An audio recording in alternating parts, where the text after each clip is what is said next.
It's really prompted by a conversation I had with a wonderful woman who most people have never heard of. She's called Gillian Lynn. Have you heard of her?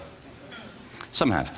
She's a choreographer, and everybody knows her work. She did Cats and Phantom of the Opera. She's wonderful. I used to be on the board of the Royal Ballet in England, as you can see.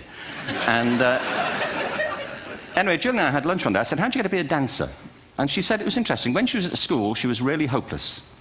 And the school in the 30s wrote to her parents and said, we think Gillian has a learning disorder. She couldn't concentrate. She was fidgeting. I think now they'd say she had ADHD. Wouldn't you? But this was the 1930s, and ADHD hadn't been invented, at this point. So it wasn't an available condition. People weren't aware they could have that. Anyway, she went to see this specialist. So this oak-panelled room, and she was there with her mother, and she was led and sat on this chair at the end, and she sat on her hands for 20 minutes while this man talked to her mother about all the problems Gillian was having at school.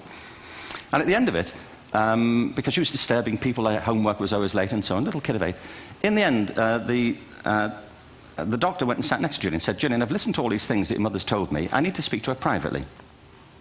So he said, wait here, we'll be back. We won't be very long. And they went and left her.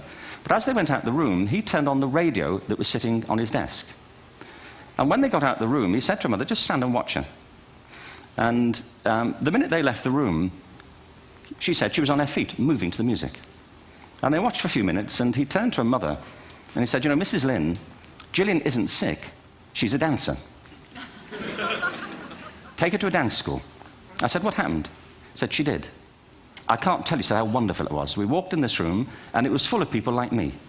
People who couldn't sit still. People who had to move to think. Who had to move to think. They did ballet, they did tap, they did jazz, they did modern, they did contemporary. She was eventually auditioned for the Royal Ballet School. She became a soloist. She had a wonderful career at the Royal Ballet. She eventually graduated from the Royal Ballet School, found her own company, the Gillian Dance Company, met Andrew Lloyd Webber. She's been responsible for some of the most successful musical theatre productions in history. She's given pleasure to millions, and she's a multi-millionaire. Somebody else might have put her on medication and told her to calm down.